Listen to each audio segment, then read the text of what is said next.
Yeah, I mean, it was a tough turnaround for us, even though we had the extra day built in coming off a double overtime game on the road. It was tough, and I thought we played well for a lot of that game. The final score certainly doesn't indicate the fact that we were in the game with about 5 minutes to go and made a couple mistakes game plan wise, and the game got out of control. But I thought our kids fought hard. I thought we played well overall this week and feel positive coming into this week being at home.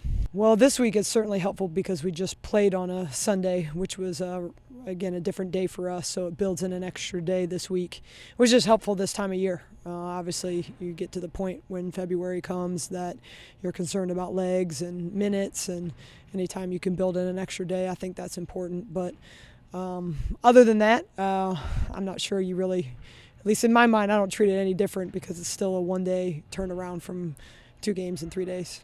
Well, it's funny because we're coming off 2 games that are kind of complete opposites, where we had a great scoring game against Southern Miss and then turn around with a really tough scoring effort against Middle. Now Middle is one of the best defensive teams in our league, but they also played their scout defense very well. So, I mean, we've got to continue to develop the offensive skill set of some of our players. There's no doubt about that.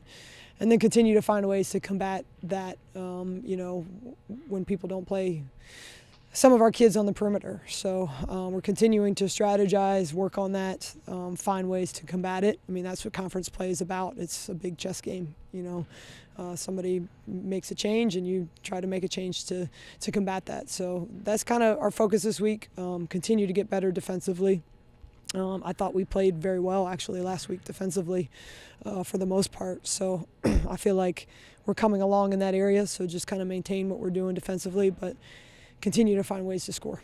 Well, I think Marshall's a good team, and you have to be very cautious of looking at their record and saying, oh, this is a team we can beat. Very similar to how we are. I mean, many people could look at our record and say they're a beatable team, but, I think we're a pretty tough team, and I think the same thing about Marshall.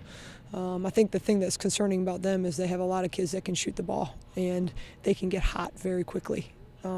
Obviously, Shayna Gore leads the effort for them, but again, she's got a bunch of kids around her that if they start hitting threes and start making shots, they're a pretty good team. So that's going to be a concern for us, certainly. But we'll have a game plan to combat that.